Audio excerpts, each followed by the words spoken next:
नमस्कार दोस्तों, बहुत बहुत स्वागत है आपका आज के हमारे शो में। आज हम आपसे बात करेंगे महाकुंभ में डिजिटल म्यूजियम का क्या महत्व है। तो दोस्तों, जैसा कि डिजिटल म्यूजियम सबको जानने के लिए सबसे पहले बात करेंगे कि ये डिजिटल म्यूजियम जो है वो क्या है। आधुनिक तकनीक के माध्यम से महाकुंभ के इतिहास, धार्मिक महत्व और परंपराओं को जीवंत रूप में प्रस्तुत करना ही डिजिटल म्यूजियम है। तो जैसे कि 3D display, audio visual gallery और वर्चुअल रियलिटी के जरिए अनुभव प्रदान करना है। अब बताना चाहेंगे कि महाकुंभ के इतिहास को संरक्षित करने में इसकी क्या भूमिका है। तो दोस्तों, प्राचीन कथाओं, शास्त्रों और ऐतिहासिक घटनाओं को डिजिटल रूप में संग्रहित करना, दुर्लभ चित्रों, ग्रंथों और वीडियो डॉक्यूमेंट्री के माध्यम से जानकारी देना। बात करना चाहेंगे कि श्रद्धालुओं और पर्यटकों के लिए ये किस तरह से लाभकारी है।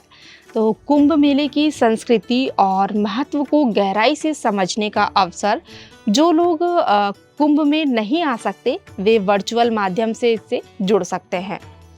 फिर बात करते हैं तकनीक और आध्यात्मिकता का संगम। आर्टिफिशियल इंटेलिजेंस और ऑगमेंटेड रियलिटी का उपयोग, लाइव इंटरेक्टिव सेशंस, डिजिटल कथावाचन और आध्यात्मिक कार्यशालाएं। पर्यटन और आर्थिक प्रभाव क्या है। तो डिजिटल म्यूजियम से सांस्कृतिक पर्यटन को बढ़ावा और स्थानीय अर्थव्यवस्था और रोजगार के नए अवसर। तो दोस्तों, महाकुंभ डिजिटल जो है, महाकुंभ डिजिटल में ये म्यूजियम जो है वो भारतीय संस्कृति और परंपरा को आधुनिक तकनीक के माध्यम से संरक्षित करने का एक अनूठा प्रयास भी है। यह न केवल श्रद्धालुओं के लिए ज्ञानवर्धक होगा, बल्कि आने वाली पीढ़ियों के लिए भी एक ऐतिहासिक धरोहर के रूप में कार्य करेगा। तो दोस्तों, जैसा कि हमने आपसे बात करी कि इस महाकुंभ में ये जो डिजिटल म्यूजियम है इसका किस तरह से क्या कार्य, मतलब इसका क्या कार्य है और इसका क्या महत्व है। बहुत से श्रद्धालु ऐसे हैं कि जो महाकुंभ में इतनी लाखों की संख्या में जो भीड़ हो रही है, इसके कारणवश जो है वो नहीं पहुंच पा रहे हैं। तो ये जो डिजिटल म्यूजियम है इसके जरिए जो है वो अपने घर पे ही, इसके घर बैठे ही माँ गंगा के दर्शन कर सकते हैं।